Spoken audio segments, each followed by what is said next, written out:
Hello, and welcome to another episode of the William Branham Historical Research Podcast. I'm your host, John Collins, the author and founder of William Branham Historical Research at william-branham.org, and with me I have my very special guest, Stephen Burris, former member of The Message under Pastor Jim Jones. Stephen, it's good to hear from you and to have you on the podcast to share your story. I know everybody's going to hear that introduction and they're going to think, oh my gosh, Jim Jones. But we're talking about a different Jim Jones that was also in the Message cult following of William Branham. This particular Jim Jones we're talking about was he was the pastor of the Spoken Word Tabernacle in Phoenix, if I remember correctly, and they did not quite end up into a Jonestown scenario, but they got pretty close. So maybe if we could just start and you could tell everybody a little bit about yourself. Okay.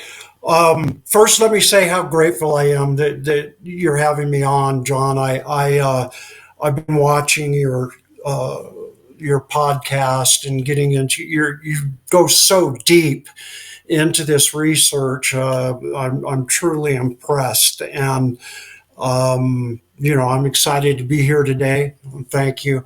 I saw that it's about an 11-minute video that you have called Death Cults, and you have the snippet from the newspaper in there, and it does call him Jim Jones, which is something that the media, I guess, they try to make the connection between him and Jim Jones from the Guyana massacre, right? And so your research is fascinating. I'm just really when I saw that video, I wanted to come and talk and because I was involved in that church. But we have to go back in time, back to the 70s, and 70s were an interesting time. I mean, it seemed like there were so many millenarian groups out there that were trying to usher in the millennium.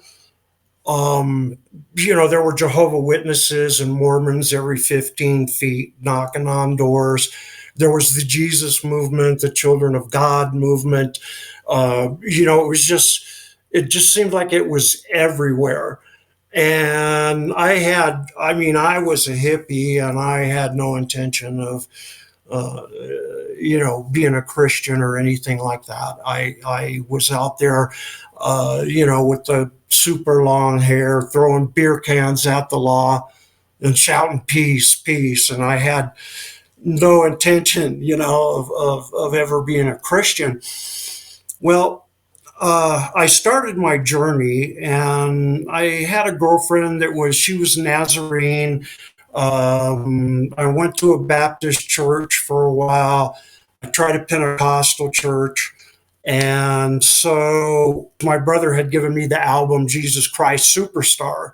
And of course, a lot of the Christians, they didn't like it, and they were griping about it. But I listened to it anyway, and it affected me in a positive way. And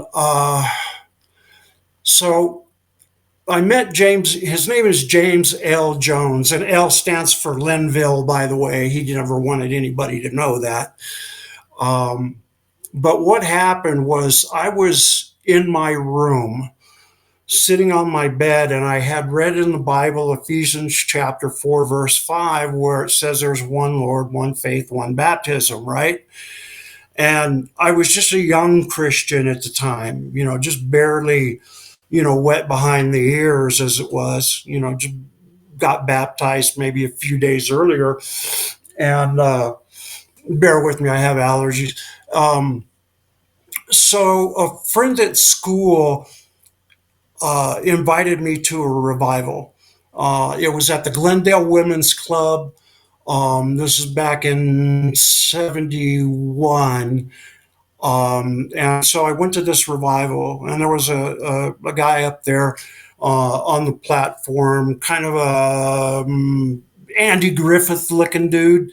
And he preached like a house on fire. I'd never heard anybody preach that way. And he was so good. Best I ever saw at creating group thought or what I call the mastermind. And I got that from Napoleon Hill's book, where he talks about the psychology aspect of the Pentecostal revival. And so, he's very dynamic in his approach. And I'd never heard preaching like that before. The sermon was called Hear Ye Him, and it was based on the scriptures, about the Mount of Transfiguration experience, where the voice says, "This is my beloved Son, in whom I'm well pleased. Hear ye him." And anyway, like I said, he was a fantastic preacher. And when he would preach, there was a vein that would stick out on his neck. This is my first time seeing him, right? And I'm looking at him and I'm thinking, he's gonna break a blood vessel in his neck. And so he was like, I'll demonstrate. He's up there preaching away, and God said, "Hear ye him, raise your hands and shout amen." So, he was really wound up.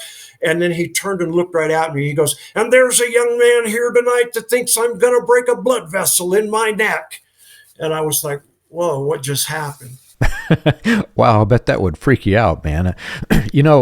People accuse me of being against all of the doing the stuff, all of the signs and wonders, etc. But I've been under ministries who had some figure who would say something not quite to that level, but something similar. They would say something that afterwards, whenever it happened, you're scratching your head thinking, wait a minute, how did he know that?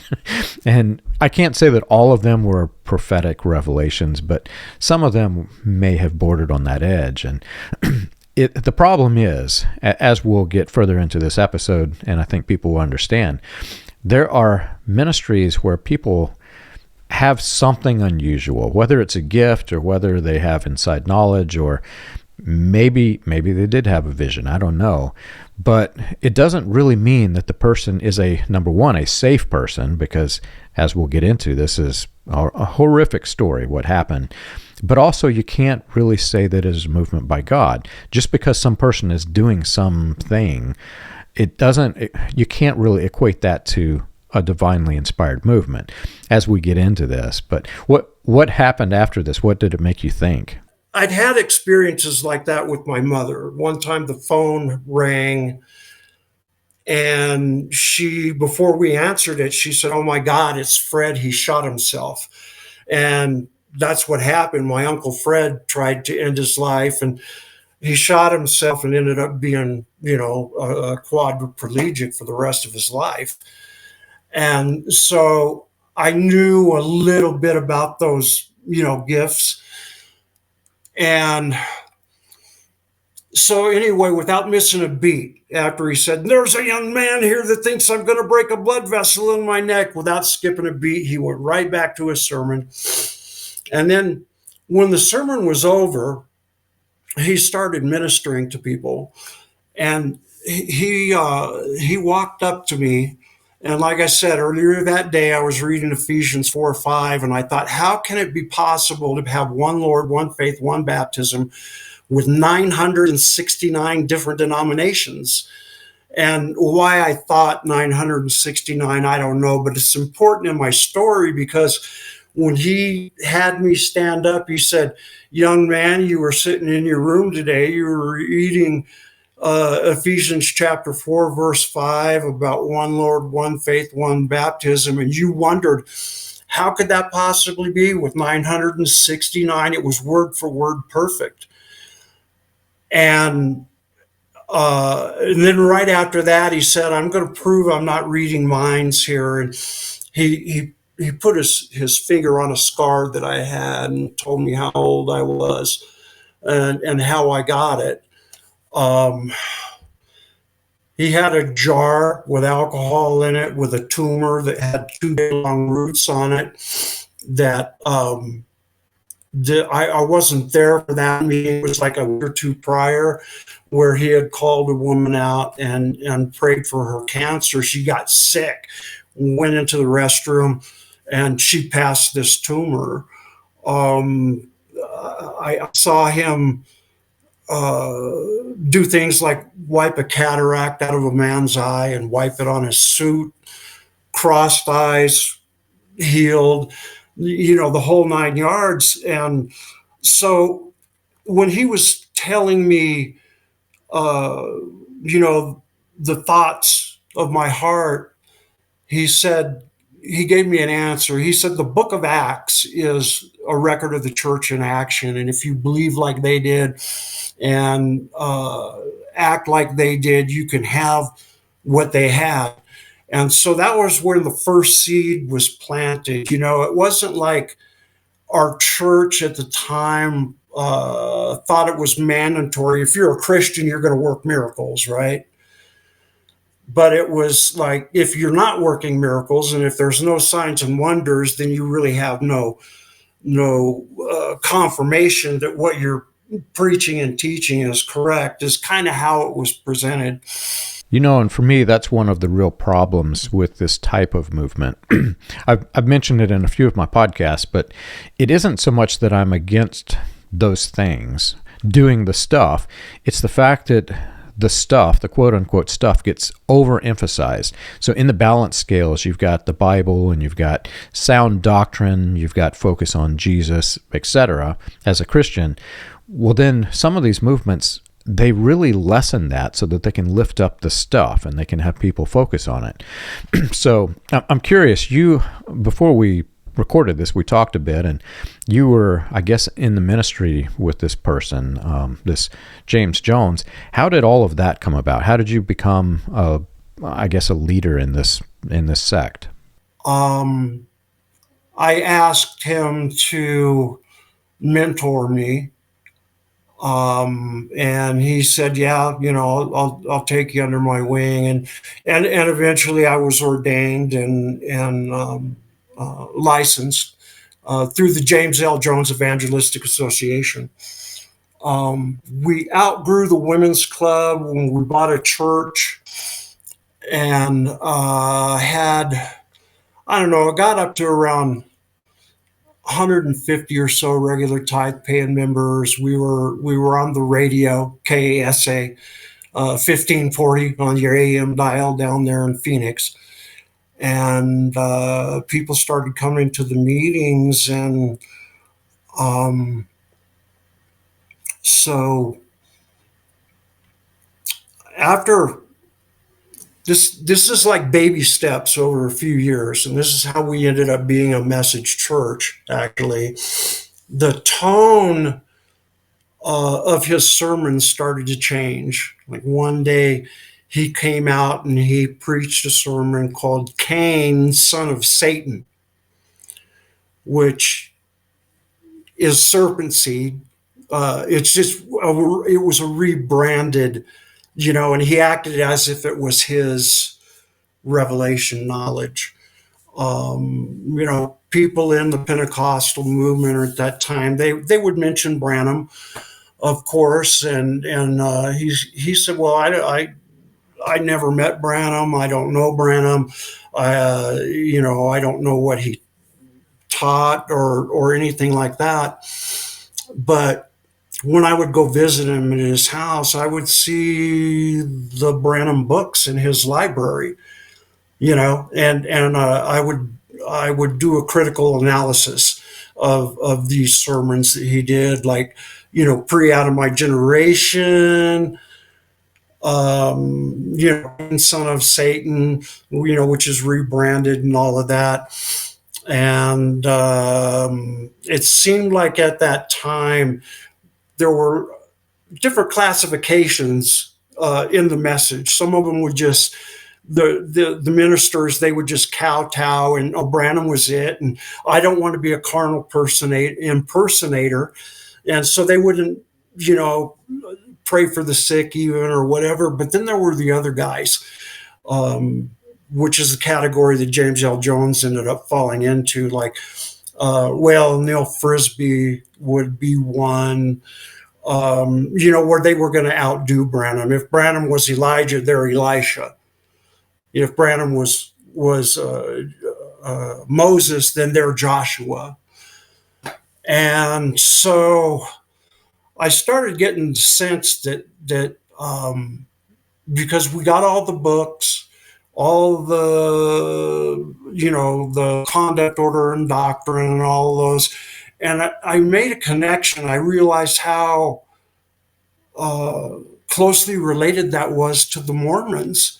They got the Pearl of Great Price, they got the Bible, they got the Book of Mormon, and then what did we have? We had the seven seals and all of that stuff.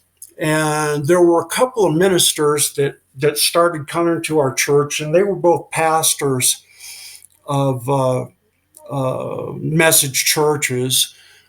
And they came to our church, and basically I looked at them like they were sheep rustlers, and they would take away people or, whatever. So I'm curious how the main sect of Branhamism, the collection of different various sects and splinter groups of Branhamism influenced this group. You mentioned that they were starting to adopt some of the core Branham teachings, such as Serpent Seed, which is Branham's rebranding of the Christian identity doctrine, very destructive. This would have been about the same time that they had the heavy doomsday focus, because in the 70s, about the time frame you're mentioning, they were leading up to Branham's doomsday, which was 1977. They claimed was his final doomsday for the earth, and the United States would be destroyed, etc. How did this impact the group that you were in? Did they talk about the 1977 date at all? John Gribben and Stephen Flagman, they wrote a book called The Jupiter Effect. And it was about in 1977-ish, there was going to be a planetary alignment. The planets, we just had that, yesterday. But anyway, the planets were supposed to align, and then there were going to be tsunamis and earthquakes and, death, doom, and destruction. And of course, being in that environment, we wanted all of that to happen, because we wanted to, usher in the coming of the Lord. And so, of course, that, didn't happen. And critical thinking would have thought, wow, as long as the solar system has been here, how many times have the planets lined up? You know what I mean? But there were people in the message at that time that were putting dates on the rapture. And one of them was April 14th, 1977, because of Branham's, talking about the closing of the age in 77 in his book, the seven church ages.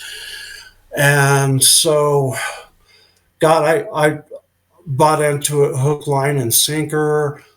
I got up that morning and I really thought the rapture was going to happen. And of course it didn't. And I was so disillusioned, brother. It affected me in ways that, I've been institutionalized 6 times, if that tells you anything. That's something that I don't want the listeners to take too lightly, because when you're in one of these groups that has such a heavy doomsday focus, it takes a toll on your mind. And I know that there are some people who get through it and they're of sound mind and they would probably blast everything I'm about to say. But there's also other people who suffer significantly. And what I've come to conclude is that the ones who really adopt the doctrines and get emotionally tied to them, because they're so emotionally tied, it really wreaks havoc in your mind.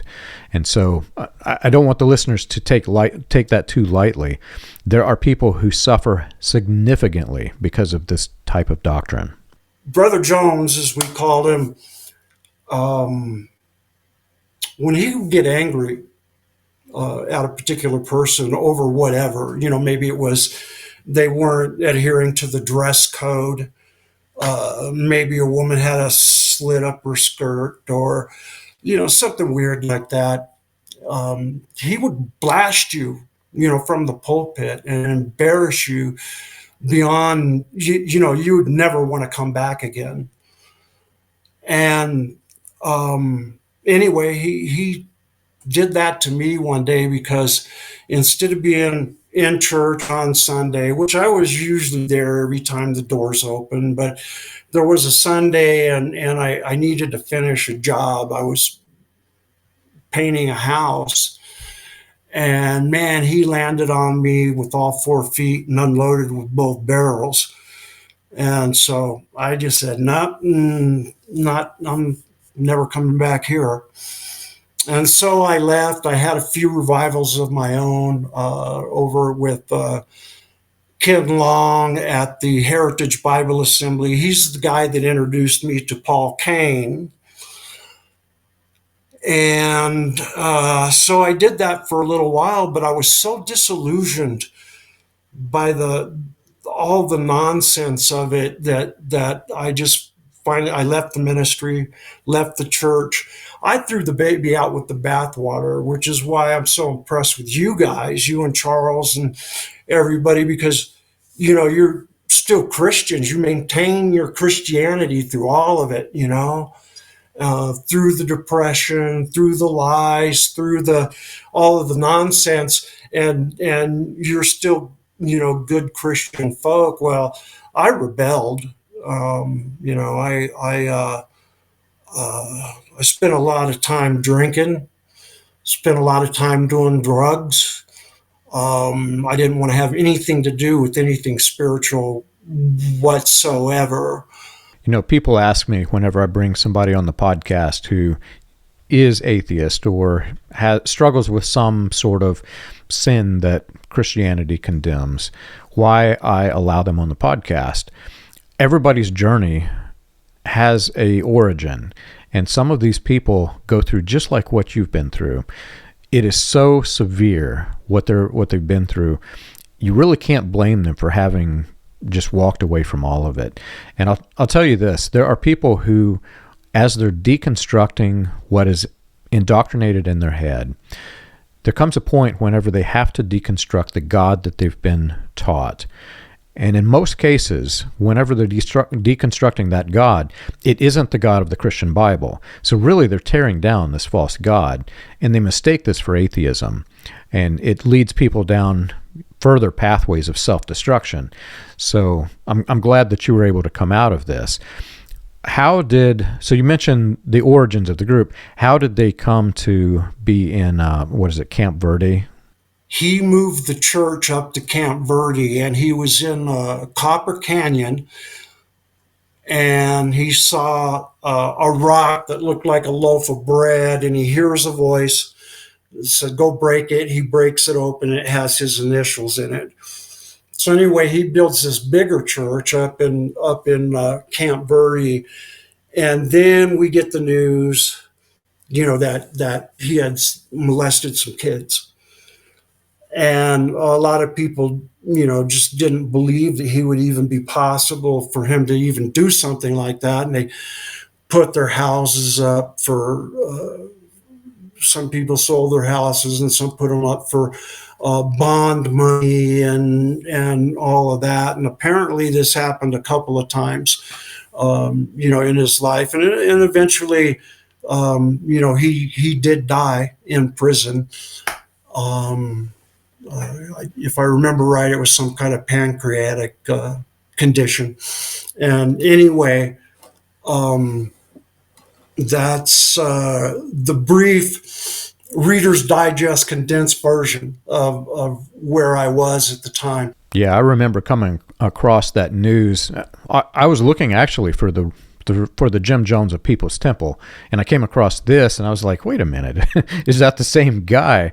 Because I had already tied Jim Jones of People's Temple to the Message Cult, and then I found this person, but like you said, the middle initial is different, so I recognized that this was not the same guy. But it's just yet another case of something like this, where a predator has been put into a position of power. They have some sort of a spiritual gift that they're using to make the people think that they're more of a spiritual person than they really are. And they turn out to be a predator, it's sad, and it's turning into a pattern that we're still seeing today that is tied directly to this movement's history.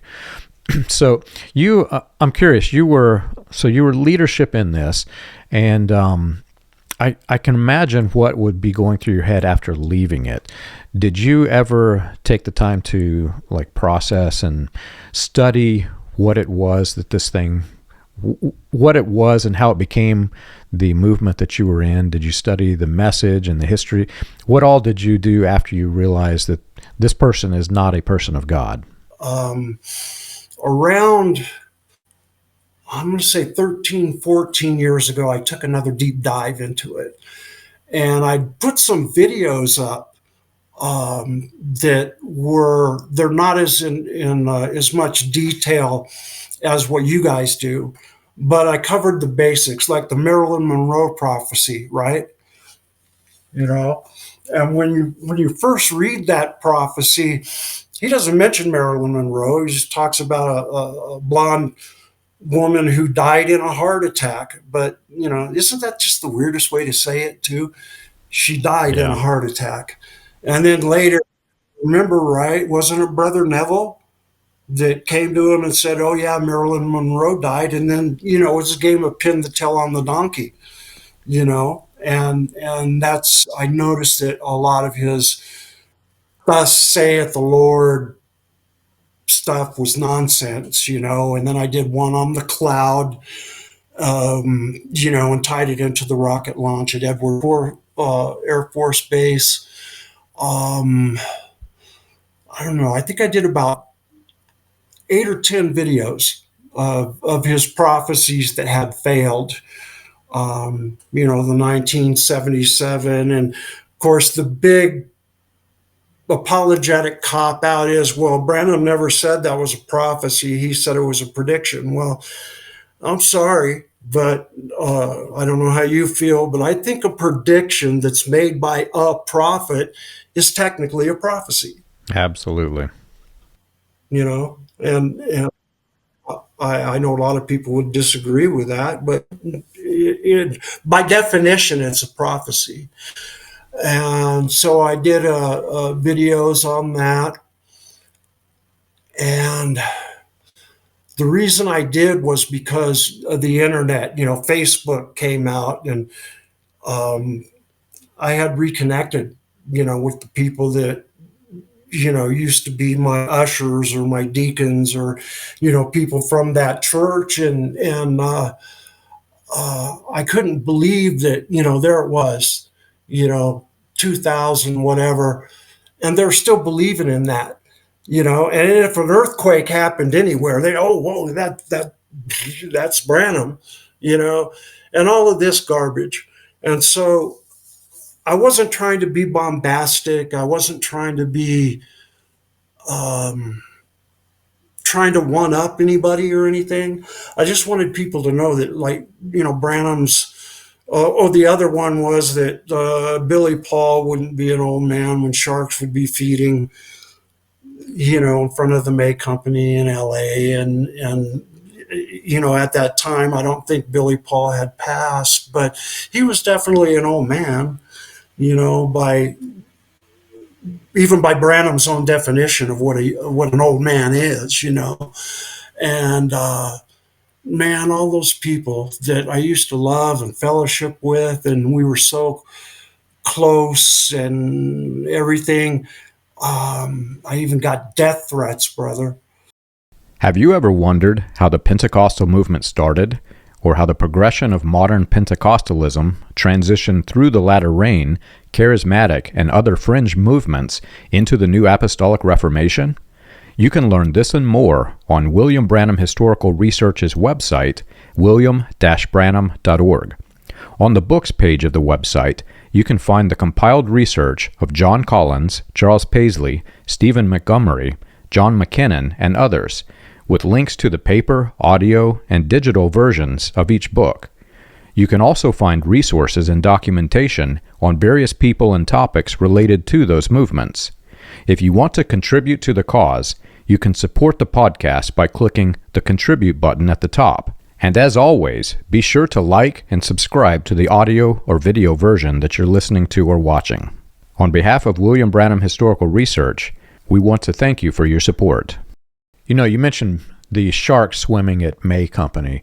And to a listener who's never been involved with the message cult of William Branham, but is aware of its history and the implications that it has to the NAR, that is a significant statement, because Branham claimed to have prophesied that before Billy Paul, his son, was an old man, and he used the term old man, before you're an old man, there will be sharks swimming right here where you're standing. And he was standing in front of the May Company in downtown Los Angeles. Billy Paul is now dead, but like you said, at that time he was still alive. I'm curious what the people, how they responded, because after 1977 had come and gone, a lot of people would look at this and say, well, why didn't it just disband? When you found out that this was a failed doomsday prediction, 1977, why didn't it disband? And I look at the prophecy of Billy Paul, now that he's actually dead. We would have thought that the group would have just imploded after the death of Billy Paul, because that was a significant prophecy. I remember going to different churches and watching Billy Paul say, "But I'm not an old man yet, brother." And he was very, very old whenever he was saying these things. And people were just kind of eating it up. He's not an old man yet, but he looks old. But then after he died, now what do you say to this? And what has happened by and large is that the people just make up excuses for it, and they're trying to claim that in some way, shape, or form this failed prophecy had been fulfilled. What was it like for the people after 1977 happened? What did the people, how did they respond? They're still out there apologizing and confabulating the prophecies and all of that stuff just to fit their agenda. So you mentioned earlier, Paul Cain, who was a significant figure in the Kansas City Fellowship and the International House of Prayer. He was also William Branham's protege. And I'm curious, there was a point of time in which Paul Cain just disappeared. He was in the Branham Latter Rain movements. He was connected to Chuck Smith. I think he said Chuck Smith was his campaign manager. But there's a point of time in which he disappears and just kind of goes into hiding. Do you remember what years that you were that you came in contact with Paul Cain? Oh my gosh, 80 something, 81. It was a full gospel businessman meeting, and Ken Long took me there and introduced me, and we had a good little short conversation, but. I heard the stories, about how Branham used to send him in proxy, when there were certain countries that he wasn't allowed to go into, or the scheduling was messed up, or whatever. And then I had issue with the prayer cards. It's easy to tell somebody their name and phone number and address when you got it written on a prayer card. All you got to do is use memory by association, and then act like you're, seeing purple visions and green angels and whatnot. But I had a dear friend that I've known since I was 13 years old who was actually mentored by Paul Cain. They went to the same church in Phoenix, and down in the basement was where he used to print his magazines. And he and I have stayed in contact for, many, many decades. So you also mentioned the Jesus movement, which I've been trying to piece all of that history together. As I mentioned, Paul Cain was connected to Chuck Smith. Chuck Smith was apparently his campaign manager. I can place them in at least one significant revival in Phoenix. But there were others in this Jesus movement that were closely tied or some way, shape, or form tied or influenced by William Branham. Did you come across any of that? Did you notice the Jesus movement people being affiliated at all with the message?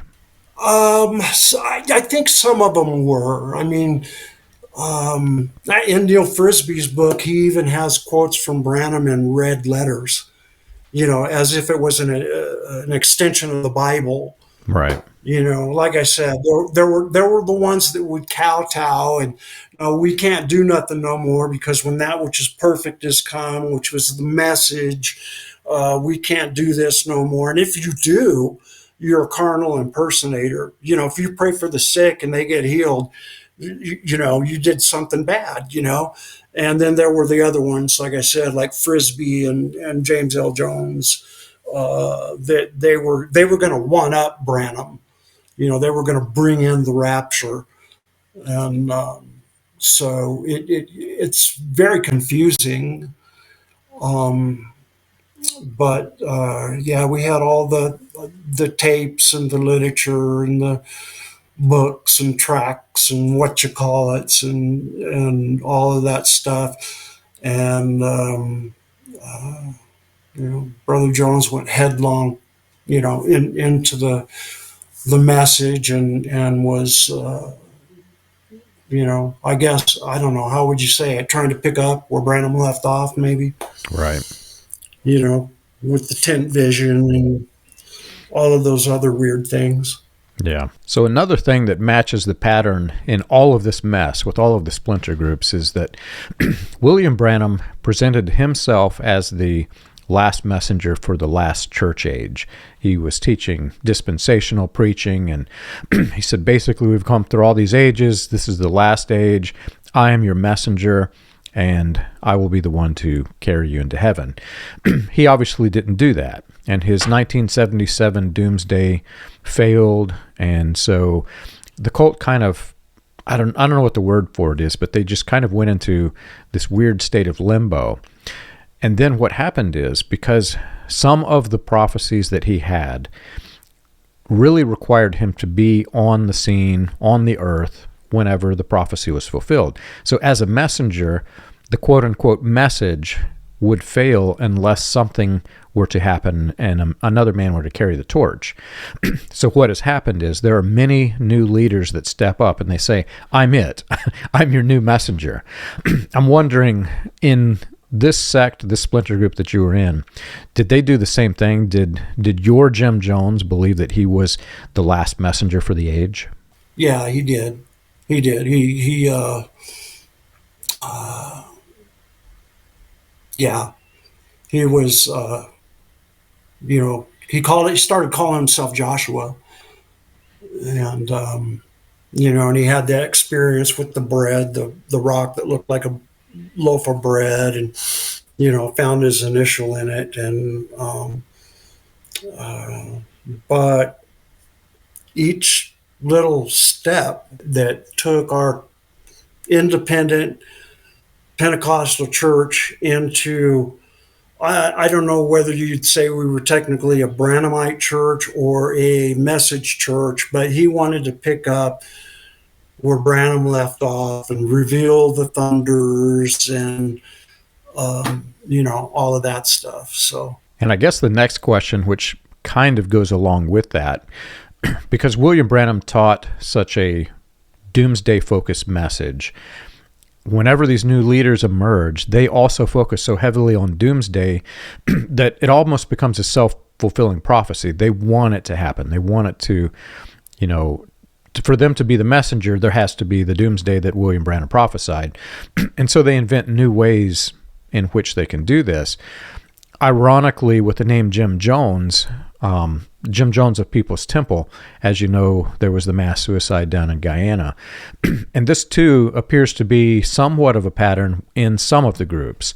We also looked at recently in the Shakahola Forest Massacre, for example, Paul Mackenzie, who was influenced by William Branham's sermons and was preaching exactly like your Jim Jones. He was preaching the Serpent Seed doctrine that William Branham had rebranded from Christian Identity. Well, these groups end up going into such a doomsday focus that when it doesn't happen, many times, or sometimes in the most severe cases, they go towards some sort of a suicidal attempt at doomsday. That's the same case with your Jim Jones. Am I correct?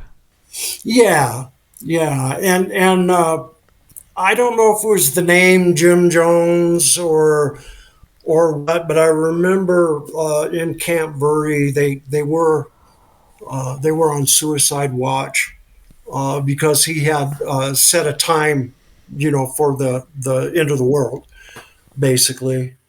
Um, and I think it was Christmas Day of I don't know, 1996 or something like that.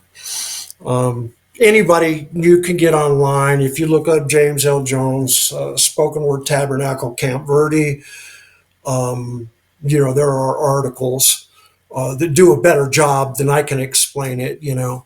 But the people that you read about in those articles that were interviewed, like Kenny Leak and Dean Principe, and I mean they were all my friends from back in the day.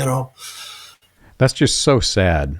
A lot of times whenever something like this happens and some leader has gone rogue and they bring people into this mental state where they can take their own lives, whenever in the aftermath, when all of the group is examined, they focus on the leader and they look at how the leader manipulated the people and paint them as pure evil, which they are.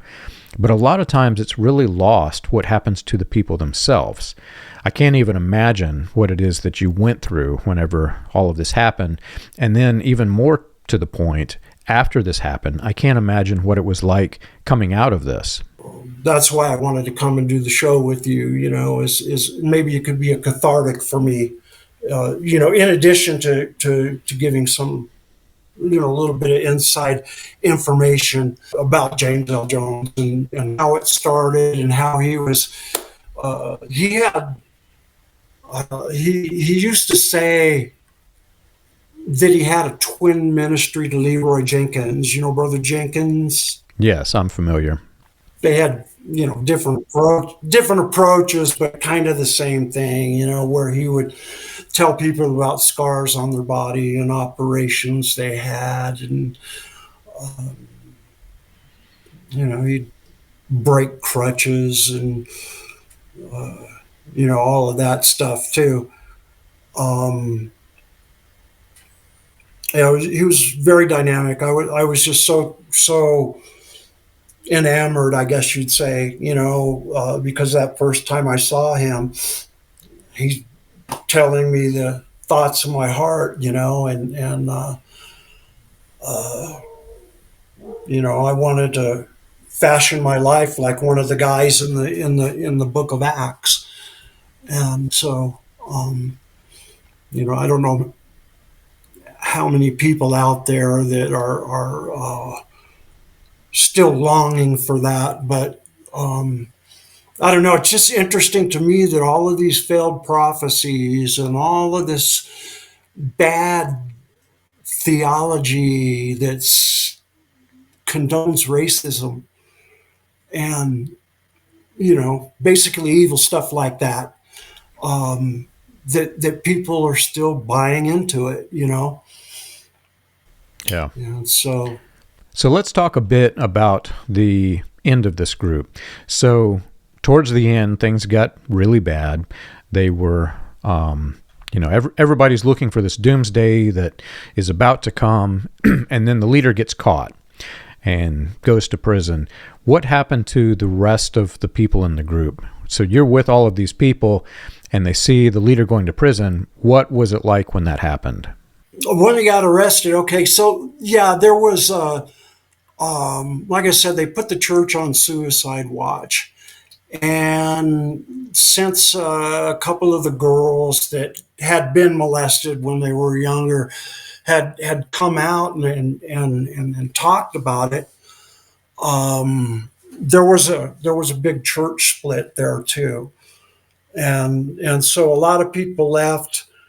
Some of the diehards still stayed there, and I'm only assuming, but I guess they're still there today. Oh, wow. So the group still exists. I was not aware that the group still exists.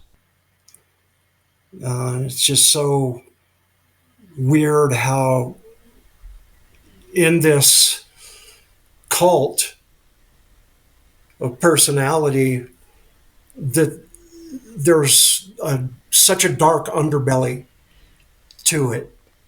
that you find out about molestations and gosh, all that stuff. But yet they're really harsh on running your life. Like I said, I used to have really long hair, and that was the first thing that had to go. And the dress codes. The women have to dress like Mennonites and can't cut their hair and all of that stuff. And I just that takes away so much from grace. Yeah. It's just so sad. Branhamism was focused so heavily on the outward appearance. Like you mentioned, your long hair, the way the women dress. They're so focused on that, and they lose sight of the really, really big things. Like in this case, you have a predator who's leading the entire flock. And that's not, I realize this is an extreme example of Branhamism. But if you look at just typical, I don't know if you can call it typical, but if you look at Branham churches as a whole, it seems as though there is a pattern of the abuse. Sometimes it's by the leadership, but other times it's just by other people who the leadership help sweep it under the rug. We've had many people who are in the, who in their support groups that they're telling very similar stories, not to the extreme of being on a suicide watch, but having some predator who is involved. And this was supposed to be a movement that brought the people, the hearts of the children closer to the fathers. This was supposed to be the Malachi 4 ministry, and it appears to be quite the opposite. I'm curious, so the Malachi 4 ministry, you mentioned Serpent Seed. I'm curious how much into Branhamism he went as he started incorporating these doctrines. Was Serpent Seed the only doctrine, or were you aware there were other doctrines that he taught from William Branham? Yeah, he started to. And we were still in Phoenix at the time, but that's when he started to do it. And like I said, there were a couple of, their last name was McGraw, Gerald McGraw and Roland McGraw. I don't know if you know those names, in the message or not, but they were coming around and trying to take people away and get us to go to their church or whatever. Very, very cutthroat kind of a denomination or whatever it is, cult. Right. That is the real irony of all of this, what you're describing. So you were in a church that was far more extreme than some of the others, and they were on a suicide watch. But all the while, you had the main cult that was trying to indoctrinate the people who were in this sect. In other words, we're in a cult, you're in a cult, our cult is better, come to us, basically is what was happening here.